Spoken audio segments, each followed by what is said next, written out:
Alors, première vidéo de mon CMS orienté Discover et mobile. Donc, quelque part, je réinvente quand même un peu la roue, hein, parce que vous allez voir, ça ressemble beaucoup à du WordPress. Sauf que ce CMS n'a pas de base de données, donc tout est en PHP. Il s'est orienté très WebPerf et c'est orienté au niveau du thème très mobile, d'où le côté Discover. Et on va y rajouter dessus une forte couche d'IA. Donc quand on arrive ici, eh bien on va avoir donc la liste des articles qui ont été publiés. Ensuite, on va pouvoir donc écrire un nouvel article. On rentrera en détail un peu après, mais on voit tout de suite que c'est un peu les options habituelles. On a une bibliothèque média, c'est quasiment la même que celle de WordPress. Ensuite, on a un outil d'importation qui va nous permettre d'importer donc des articles via le format XML de WordPress, hein, depuis WordPress jusqu'ici, ça va nous permettre donc d'importer nos articles. On va avoir un mode IA qui va nous permettre donc de rédiger un article, on regardera en détail, et trois modèles qui sont en développement, donc les commentaires en full auto, du maillage interne un peu plus intelligent, on va dire, et un mini WP Auto qui va nous permettre en fait de scraper, de récupérer pas mal de trucs. De la même manière ici, on va avoir donc la partie catégorie et auteur, le titre, le slug, la descriptif, de même que pour les auteurs. C'est simplifié, mais c'est fait exprès parce que finalement on n'a pas énormément besoin de plus. Je vais sûrement rajouter en fait ici les liens vers les réseaux sociaux, le lien Wikidata s'il existe, plus toute la partie schema.org qui va avec. Au niveau des tags, c'est très standard, on va voir la liste de tags, sauf que voilà, on va donc pouvoir donc les modifier et ajouter une description assez facilement. Pareil, ici on pourra améliorer cela en rajoutant par exemple l'ajout d'une image. On va donc avoir des pages, somme toute assez classiques. On a dans l'état actuel des choses deux menus, hein, le menu du header, donc on pourra mettre nos catégories et ainsi de suite, et le menu footer où on mettra nos pages. On a aussi la possibilité donc d'avoir plusieurs thèmes différents du site.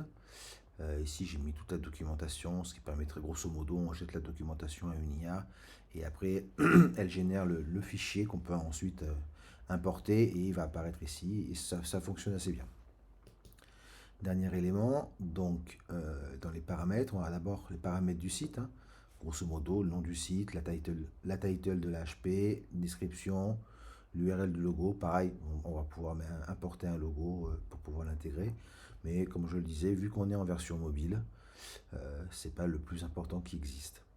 Et ici, on va avoir les champs pour les API. Donc, dans un premier temps, on va avoir la clé API Claude, puisqu'il y a beaucoup de rédactions, donc je suis vraiment orienté Claude, et une clé API YouTube, puisqu'on va avoir l'insertion de vidéos directement au sein des articles. Donc si on va dans Nouvel article, en fait on va pas passer, on peut directement les rédiger classiquement et intégrer tout ça, mais là pour aller plus vite, on va passer par la rédaction IA. Donc on a plusieurs options, comme toujours. Donc on va avoir des prompts qui existent, on marque un sujet, on envoie et ça va rédiger. On va pouvoir choisir le ton, le modèle, la taille du truc, de l'article. Ce que je vais faire ici, c'est que je vais prendre une URL, on va aller, j'ai piqué chez Abondance, j'espère qu'ils ne m'en voudront pas. J'extrais le contenu ici. Donc grosso modo, voilà, hop. On va récupérer donc le titre, parce que ça va être seulement indicatif et ça va donner donc à l'IA des trucs intéressants à faire. On va lui dire donc 800 mots, professionnel, on va garder celui-là et c'est parti, on génère. Donc la génération de l'article va prendre, comme d'habitude, hein, c'est un peu moins d'une minute, donc ça va quand même assez vite. Avec le temps, là, je vais générer plus de prompts de rédaction. Toujours pareil, avec Claude aussi, on peut faire du deep search, donc on va pouvoir aller sortir un petit peu du cadre du contenu qui a été récupéré pour pouvoir l'enrichir, le développer et avoir un article vraiment unique. Et la partie des styles, pareil, il y aura des profils stylométriques qui va nous permettre d'avoir des profils en fonction de la rédaction et d'un auteur. Donc résultat, voilà, on se retrouve ça. On peut mettre aussi les tags si on a envie, mais on verra qu'on peut les générer différemment. on va prendre la catégorie, on va changer l'éditeur, l'auteur, et là on a notre texte qui est ici. On va le sauvegarder. Nous voilà donc ici. On peut faire une édition rapide. Alors je vais prendre un exemple ici par exemple. Donc on peut modifier les trois titres qu'on va regarder tout de suite. Là il est publié, on a la date de publication, la techno, et les tags et la description, la petite description. Maintenant nous voilà ici. Donc la première chose qu'on va faire, bon, on va mettre la date, comme ça c'est fait. Hop, aujourd'hui, mettre à jour. Ah, il n'a pas pris.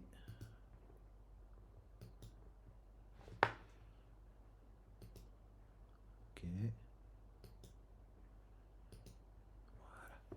Donc ici, on peut modifier donc le titre, de l'article H1, title et loger title pour Discover.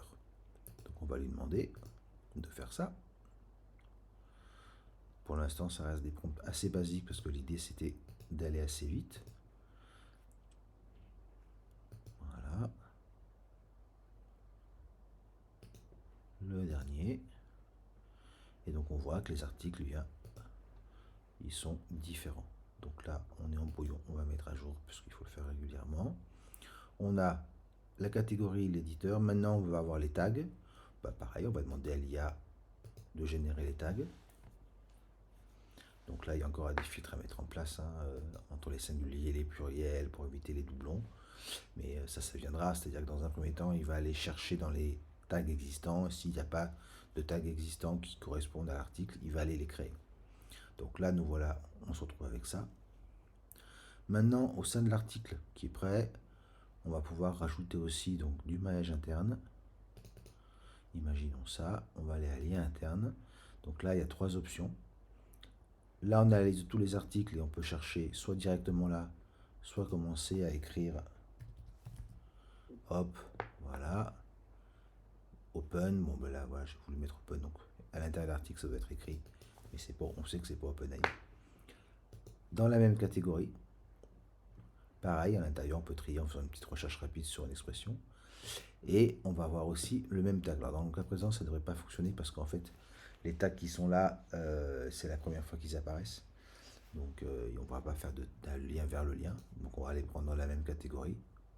On va prendre celui-ci, s'il veut bien fonctionner. Il y a encore des petits problèmes à ce niveau-là, mais voilà, il a pris le deuxième. Et voilà, mais j'ai mon lien de maillage interne de manière un peu plus facile à intégrer que sur WordPress où voilà, on passe notre temps sur un seul truc, mais là on peut déjà trier avec les tags. Quand il y aura beaucoup plus de tags, ça va être super pratique. Ensuite, quand on descend, on peut donc intégrer de la vidéo. Pour cela, hop, et Google par exemple, voilà, et on va chercher donc via l'API. Là, on va avoir 6 résultats, on peut en avoir plus. Mais hop, je prends celle-là, si elle veut bien s'intégrer. Il y a encore des petits points, voilà. En général, pareil, la première ne veut pas. Comme pour le lien, il faut prendre la deuxième. Ce sera corrigé. Mais voilà, donc là, on a ça qui est mis en place. Maintenant, on va ajouter donc ce qu'il faut retenir, ce qui est grosso modo le petit résumé en bullet point de l'article. On va pareil, on va le générer avec l'IA. Voilà. Donc on peut les corriger, on peut en supprimer. Mais on va aussi générer une FAQ qui va avoir en fait de même que les vidéos, en fait tout ce qui va à schema.org. J'ai demandé, enfin quand ça a été codé par l'IA, j'ai demandé ce qui est un maximum de données structurées qui soient intégrées dans les LDG zones pour que ce soit Google ou les IA, elles aient la plus grande facilité possible pour comprendre et inclure l'article. Une fois que c'est fait ici, on va donc aller sur l'image, on peut aller dans la bibliothèque, tac, ou aller la récupérer. Dans ce cas-là, elle était déjà là, la voilà, donc là je viens de la récupérer. Hop, on passe en publier. La date on n'a pas besoin et normalement on est bon. Mettre à jour, l'article est publié, on va aller donc sur prévisualisation qui en fait, bon, là on est en local, hein, donc Là, on a notre article, mais ce qu'il faut bien voir, c'est qu'en fait, il faut le voir comme ça. Quand on regarde l'article comme ça, l'image devient cohérente. La date, nos machins. On va avoir une petite table des matières qui va apparaître, qui va être dépliable ici, qui est assez discrète pour pas qu'elle prenne trop de place en termes de visualisation. Au niveau des tags, dès qu'un tag est intégré, en fait, qu'il apparaît dans un article, on va toujours avoir un lien vers la page de tag en termes de maillage interne. Là, on va avoir les liens que nous, on a créés, voilà, qu'on a créé tout à l'heure à la main. La vidéo est intégrée à l'intérieur. Alors pour l'instant, ça ne gère pas le positionnement, c'est par défaut, je crois, après le 4e paragraphe, mais pareil, c'est pas très compliqué de rajouter une variable par rapport à ça. Je continue de descendre, donc là on a nos tags. On va avoir notre FAQ qui va apparaître. Et ce qu'il faut retenir. Voilà, ça c'est des éléments qu'on sait que Google aime bien, qui lui permettent de mieux comprendre les articles, et donc mécaniquement, de mieux les indexer, on va dire, et de les faire revenir. Voilà, on va revenir comme ça. Et ensuite, 3 articles de la même technologie et les 3 derniers articles publiés. Comme je le disais, l'idée est ensuite un petit footer qu'on va pouvoir aussi améliorer. L'idée ici, c'est que si on a une orientation, on va dire disco, ou même un peu média, on sait qu'on a une majorité du trafic qui est mobile. Donc notre seule préoccupation finalement, c'est d'avoir un design clair et rapide du site en version mobile, ce qui est le cas actuellement. Voilà. Et ensuite, on va avoir la home page. Donc pareil, sur mobile, ça déborde pas, c'est cohérent, ça tient la route. Et on va avoir évidemment donc nos pages catégories. Voilà, donc là il n'y en a pas. Hop, là on a nos articles. Tac, et on va avoir aussi évidemment, c'est inutile de rester comme ça. Tac. Donc c'est pas encore très joli, on est d'accord, hein, mais l'idée ici c'est d'être efficace. Et évidemment on a nos pages de tag. Bon là il n'y en a qu'une, mais on a le lien vers tous les tags évidemment. Hein, ce qui va nous permettre, qui va faciliter notre maillage. Lien qu'on retrouve ici. Et on revient à la home page avec tout ce dont on a besoin. L'idée qui a été mise en place ici principalement, c'est de renforcer au maximum tout ce qui est microdata. Donc chaque chose qui apparaît, j'essaie de mettre en place le plus possible de microdata pour donner la meilleure entre guillemets soupe possible à notre ami Google.